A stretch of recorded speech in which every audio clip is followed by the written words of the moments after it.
Capacities का, जिसमें से पहला कैपेसिटी के बारे में बात हो गया है क्या, इंस्पायरेटरी कैपेसिटी आईसी। कितना वो इसका कैपेसिटी है, आईसी इज इक्वल टू क्या था, TV plus I R V. ठीक है, दूसरा आपने पढ़ लिया था कैपेसिटी में एक्सपायरेटरी कैपेसिटी। तो एक्सपायरेटरी कैपेसिटी में क्या हो जाएगा,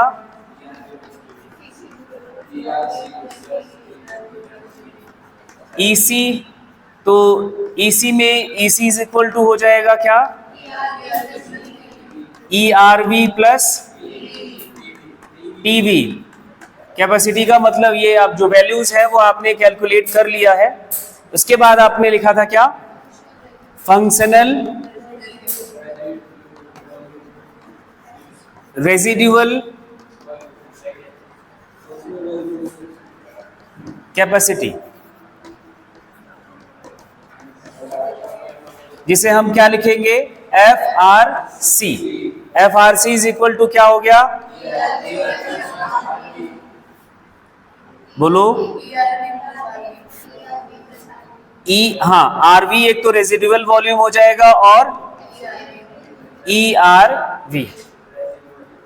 ये आपके कैपेसिटीज हो चुके हैं। नेक्स्ट कैपेसिटी के लिए हेडिंग बनाओ,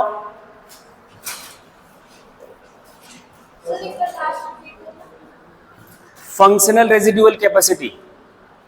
लिखा नहीं था, समझ नहीं आया रेजिडुअल अपना। अच्छा चलो पहले ये देखो, आरवी क्या था, residual capacity, that is a volume of air which can not be expel out from the lungs.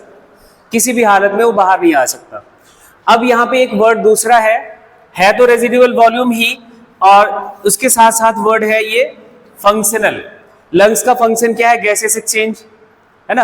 आप टीवी निकालने के बाद कितनी एयर बचेगी लंग्स में, वही गैसेस एक्सचेंज में पार्टिसिपेट करेगी।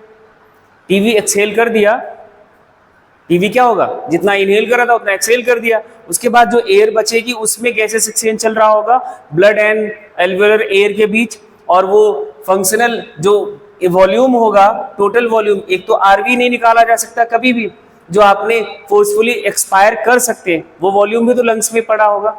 उसको करने के बाद, मतलब फोर्सफुल एक्सपायरेशन को छोड़ने के बाद, मसल्स रिलैक्स करने के बाद, तभी तो आप नॉर्मल ब्रीथ कर सकते हो।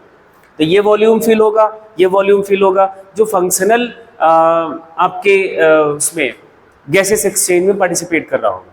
और ये एफआरसी ऐसा नहीं है कि नॉर्मल इनहेलेशन के बाद का वॉल्यूम है, नॉर्मल एक्सहेलेशन के बाद का वॉल्यूम है, total volume of air.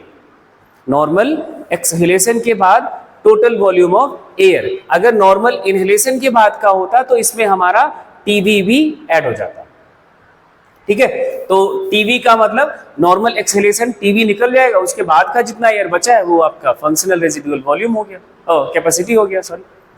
Next लिखो, vital capacity. Vital capacity,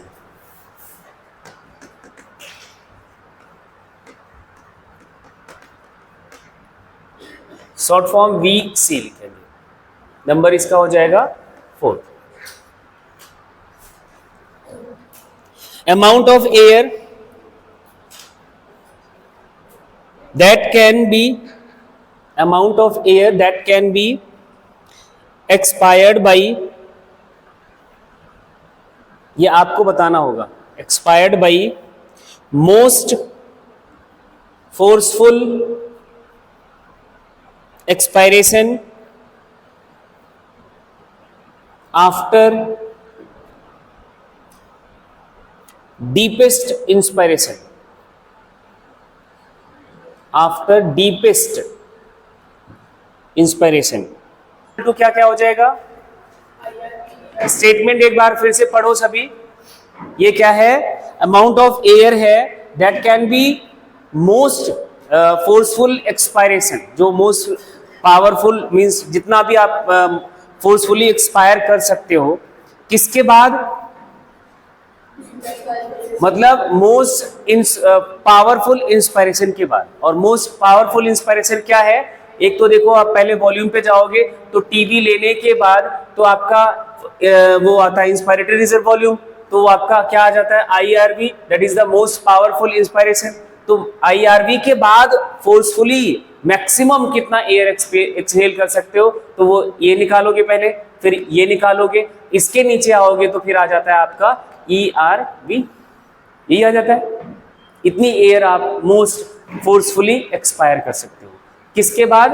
most forcefully inspiration के बाद। बात समझ आ गई? तो VC इज इक्वल टू क्या हो जाएगा?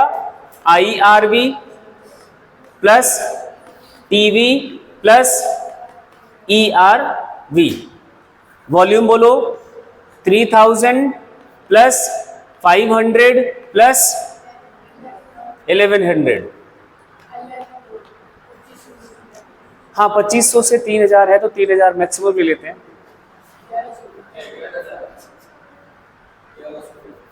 ठीक है, तो टोटल कितना हो जाएगा? हाँ, 46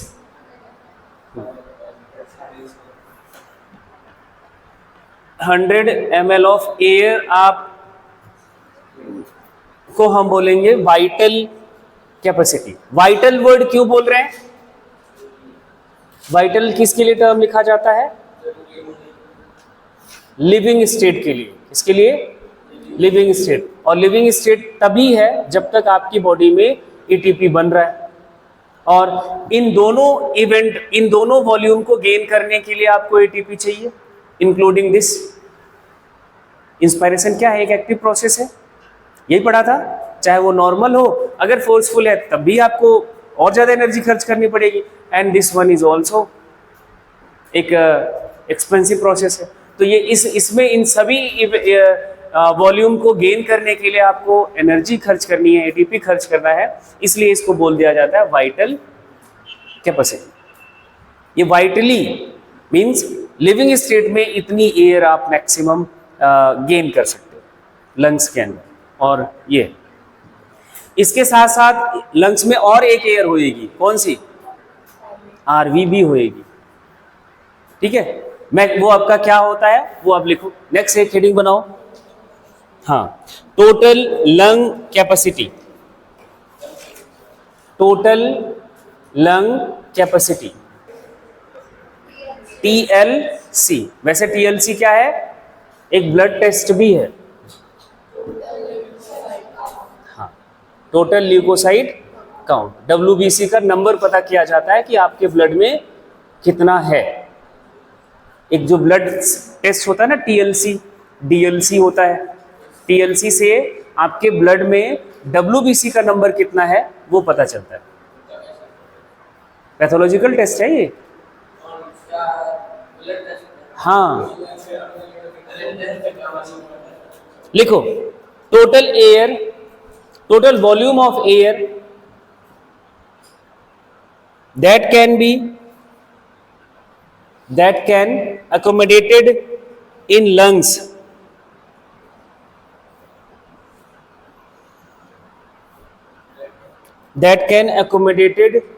lungs at the end of inspiration, at the end of forcible inspiration।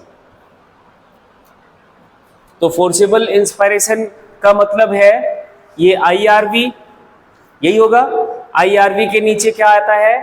TV के नीचे ERV और ERV के नीचे RV। इन सबको जोड़ लो, that is a total lung capacity. तो TLC is equal to IRV plus TV plus ERV plus RV। Value निकालो इसकी, तो लगभग आती है 5700 to 6000 ml ऑफ एयर। ये एवरेज वैल्यू लिखो।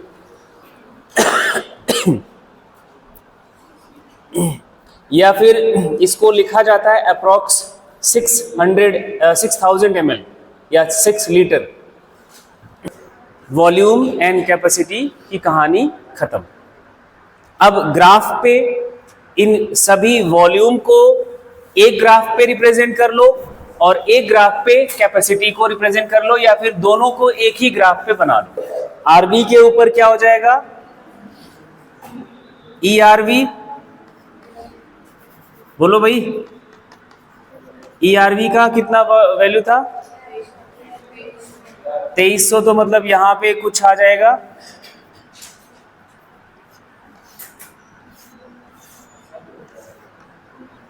ई आरवी के बाद टीवी, तो हम इसको 3000 या 3 लीटर पे बना दे रहे हैं।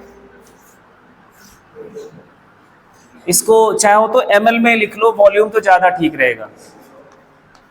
1000, 2000, 3000, 4000,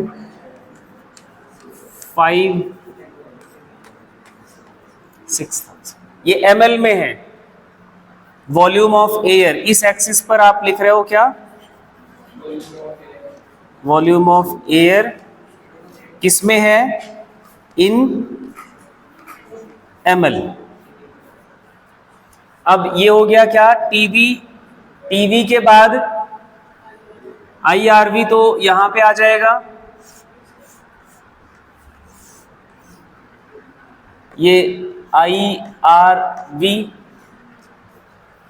और उसके बाद है पहली कैपेसिटी क्या थी,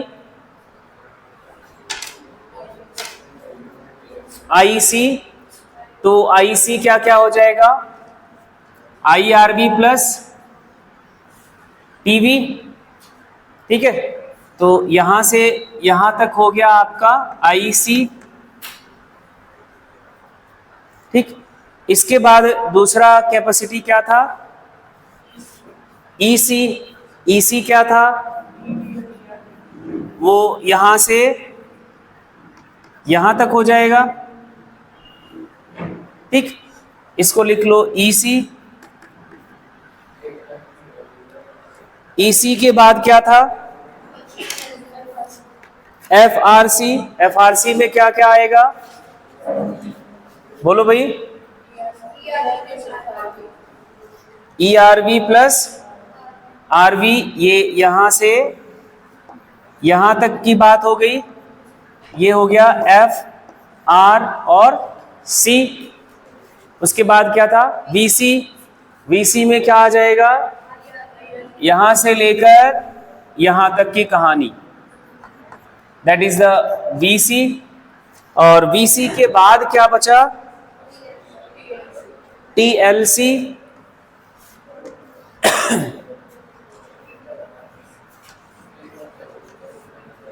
तो ये पूरा जो वॉल्यूम है that is the TL।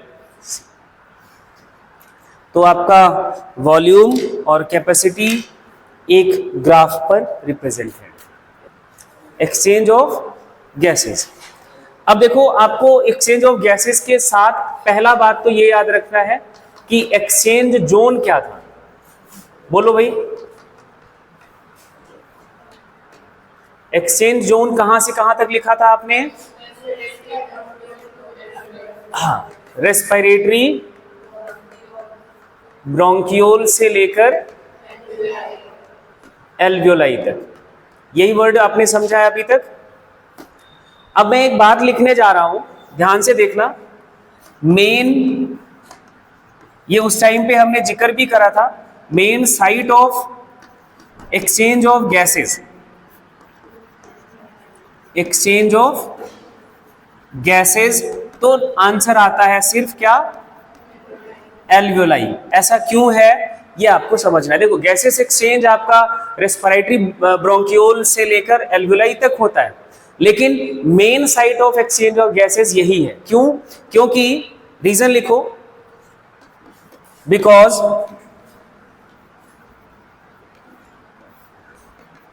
Alveoli या alveolar wall is richly supplied with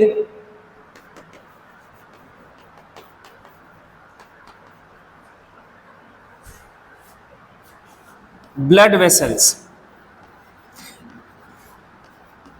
और ये ब्लड वेसल्स लिखने के बाद ब्रैकेट में लिख लेना कैपिलरी। सबसे ज्यादा ब्लड वेसल की सप्लाई इसी रीजन में होती है, इसलिए ऐसा है। ब्लड वेसल्स की सप्लाई और इधर रेस्पिरेटरी ब्रोंकियोल और फर्दर उनकी ब्रांचेस में भी होती है, लेकिन उतनी रिचनेस नहीं जितनी रिचनेस कहां पे है, एल्वियोलाई में। ठीक है, अब यहां पे एक्सचेंज करने के लिए किसको किसको क्रॉस करना है वो देखो। अपन एक एल्वियोलाई बना लेते हैं। एल्वियोलाई की वॉल को क्रॉस करना होगा इन गैसेस को, और उसके बाद क्रॉस करना होगा ब्लड वेसल की वॉल जो एल्वियोलाई के ऊपर होगी, जिसका नाम क्या होगा, कौन सी ब्लड वेसल। अब ब्लड वेसल के लिए आप एक बात ऐड कर लो, कैपिलरी। कौन सी, कैपिलरी। ब्लड वेसल्स में सिर्फ कैपिलरी ही है जो परमिएबल होती है, आर्टरी एंड वेन्स परमिएबल नहीं होती है। ठीक है, तो कैपिलरी की वॉल को भी क्रॉस करना पड़ेगा। किसको क्रॉस करना पड़ेगा, कैपिलरी को, कैपिलरी की वॉल को भी क्रॉस करना पड़ेगा। और कैपिलरी की जो वॉल होती है वो सिंगल सेल्ड थिक होती है, जिसका नाम क्या होता है, बोलो भाई, एंडोथीलियम। क्या नाम होता है, एंडोथीलियम। 10th में ब्लड वेसल्स पढ़ा होगा, इनर मोस्ट एंडोथीलियम, फिर मसल लेयर, फिर एपिथीलियम, 3 लेयर होती है। ठीक है, लेकिन कैपिलरी में वो बाहर की 2 लेयर्स नहीं होती, सिर्फ एंडोथीलियम होती है। अभी पढ़ोगे, सर्कुलेटरी सिस्टम में पढ़ोगे।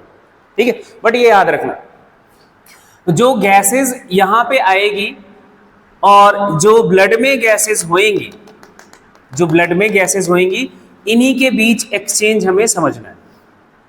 इन्हीं के बीच क्या समझना है, एक्सचेंज समझना। इसके लिए, इसको समझने के लिए पहले एक वर्ड समझना है, पार्शियल प्रेशर। बहुत ज्यादा डिटेल में तो नहीं बात करना है, बट इसका मतलब तो समझ आ जाए पार्शियल प्रेशर क्या है।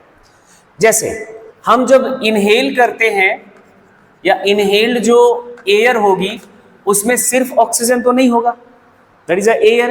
Air is a mixture of gases. इसमें कार्बन डाइऑक्साइड भी होगा, ऑक्सीजन भी होगा, नाइट्रोजन भी होगा, और अदर गैसेस भी होंगी, सारी होंगी। अब इन गैसेस में पार्शियल वर्ड का मतलब क्या होता है, एक कोई हिस्सा, है ना, क्योंकि ये कॉम्बिनेशन ऑफ गैसेस है। हम जो एक्सचेंज की बात करते हैं यहाँ, वो कोई 2 गैसेस है एयर में से, एक तो ऑक्सीजन है, एक कार्बन डाइऑक्साइड है, यही एक्सचेंज होती है। अब कहोगे कि भाई सब मिक्सचर ऑफ गैसेस जाती हैं, तो एक्सचेंज सिर्फ 2 का ही क्यों होता है, वो डिपेंड करता, वो इस पर डिपेंड करता है कि जो इनका कैरियर है वो उसके और नेचर ऑफ गैसेस पर। जैसे नाइट्रोजन की बात कर लें तो नाइट्रोजन एक इनर्ट गैस है। कैसी गैस है, इनर्ट गैस है, तो ये किसी से रिएक्ट नहीं करती, तो ये किसको क्या, इसका एक्सचेंज करने का क्या फायदा, ब्लड में जाती ही नहीं।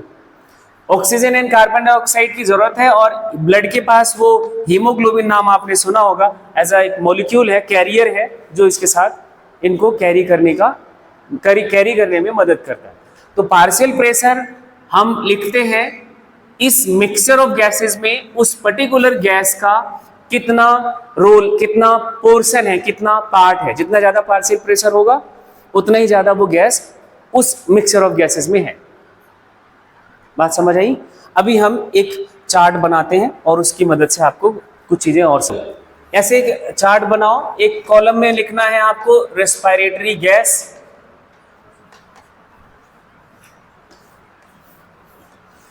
एक में लिखना होगा आपको एटमॉस्फेरिक एयर। एटमॉस्फेरिक एयर में देखना है, दूसरा एल्वियोलाई में देखना है, तीसरा आपको उस गैस का पार्शियल प्रेशर समझना है डीऑक्सीजनेटेड ब्लड में। डीऑक्सीजनेटेड ब्लड मैं ऐसे लिख रहा हूं, डी ऑक्सीजनेटेड ब्लड, जगह नहीं है इसलिए। उसके बाद एक और आपको लिखना है ऑक्सीजनेटेड ब्लड एंड टिश्यू, एक कॉलम और बनाना पड़ेगा। यहां ऑक्सीजनेटेड ब्लड है,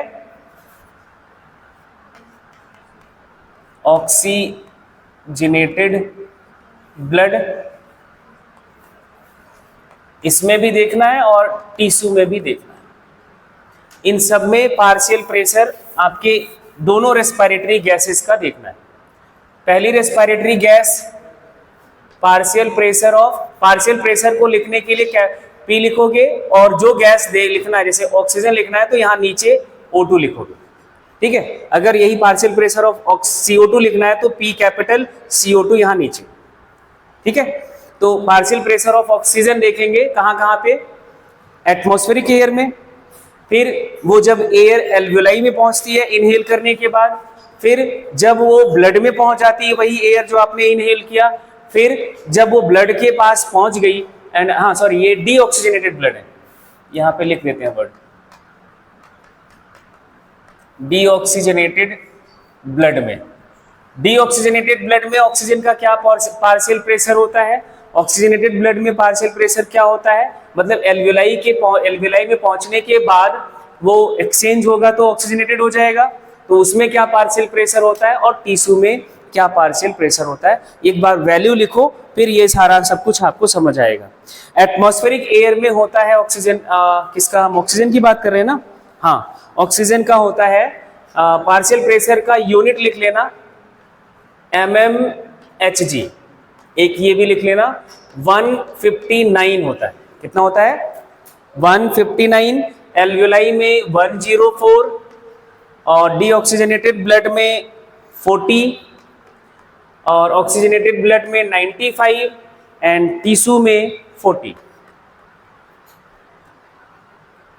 partial pressure of carbon dioxide same unit वही है mmHg में। एटमॉस्फेरिक एयर 159,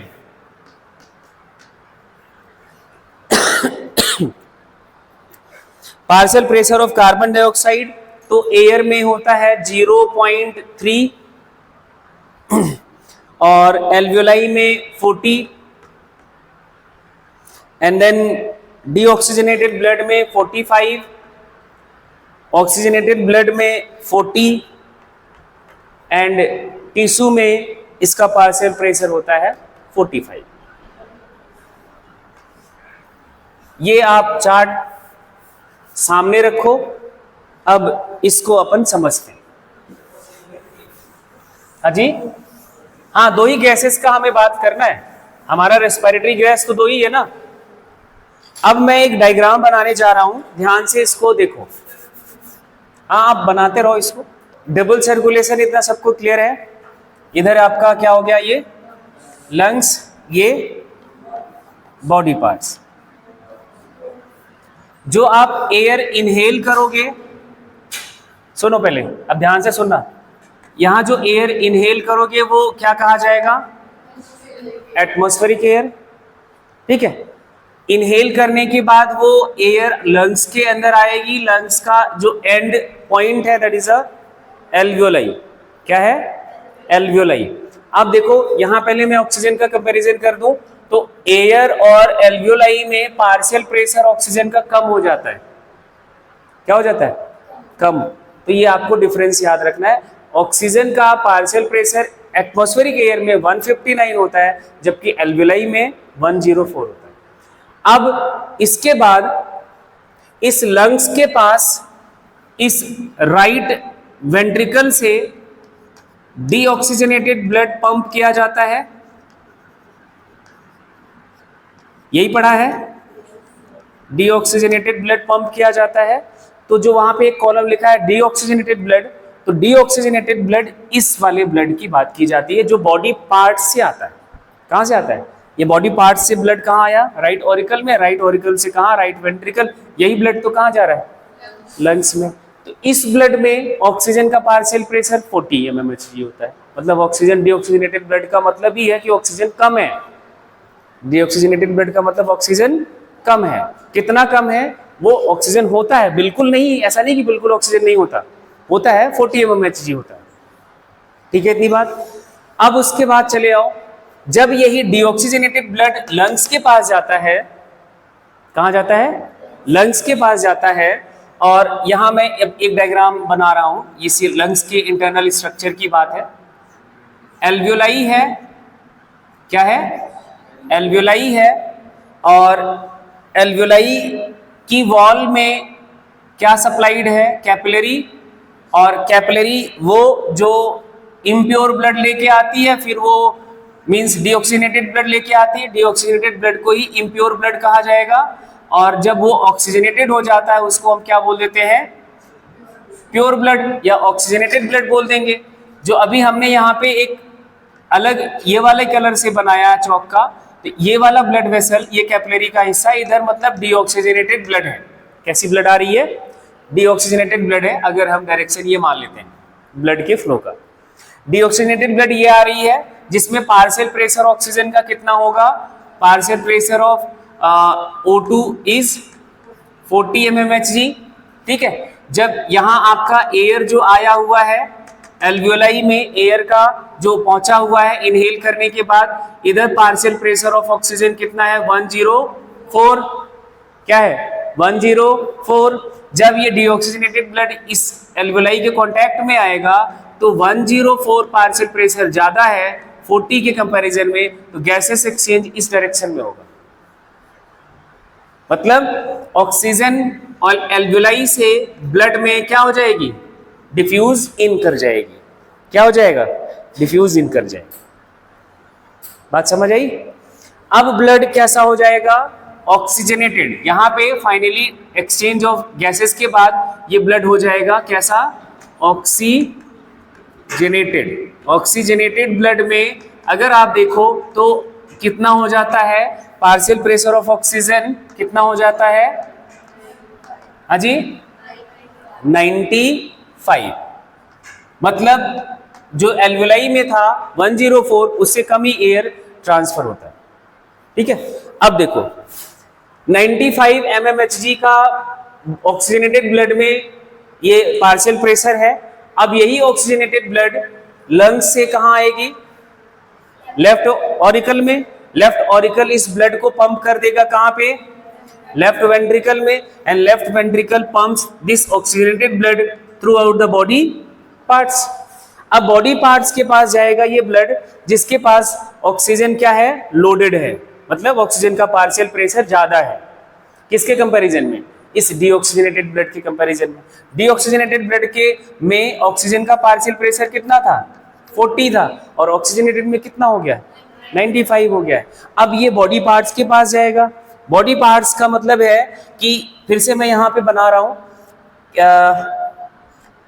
बॉडी पार्ट्स का मतलब यहाँ पे आप कैपिलरी, टिश्यूज के बीच कैपिलरी ही रन करती है। इधर से आपका प्योर ब्लड आ रहा है, मींस ऑक्सीजनेटेड ब्लड आ रहा है, जिसमें पार्शियल प्रेशर ऑफ ऑक्सीजन कितना है, 95, ठीक है। अब ये कैपिलरी जो होगी वो किसी न किसी टिश्यू के कांटेक्ट में होगी।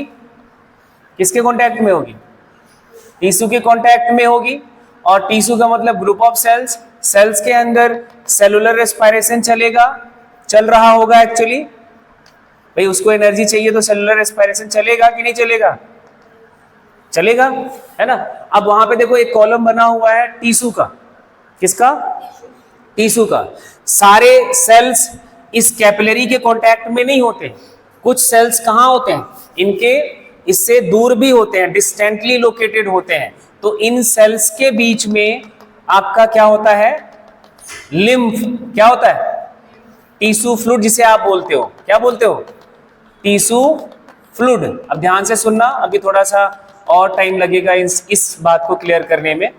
टिश्यू फ्लूइड जो सेल के अंदर कार्बन डाइऑक्साइड रिलीज होती है, किसका एंड प्रोडक्ट है, सेलुलर रेस्पिरेशन का, वो कार्बन डाइऑक्साइड इसी सेलुलर टिश्यू फ्लूइड में ही ऐड किया जाता है। कहाँ ऐड किया जाता है, टिश्यू फ्लूइड में ऐड किया जाता है, जिसे हम एक और नाम देते हैं ECF, एक्स्ट्रा सेलुलर फ्लूइड, या फिर इसी का एक और नाम है लिम्फ।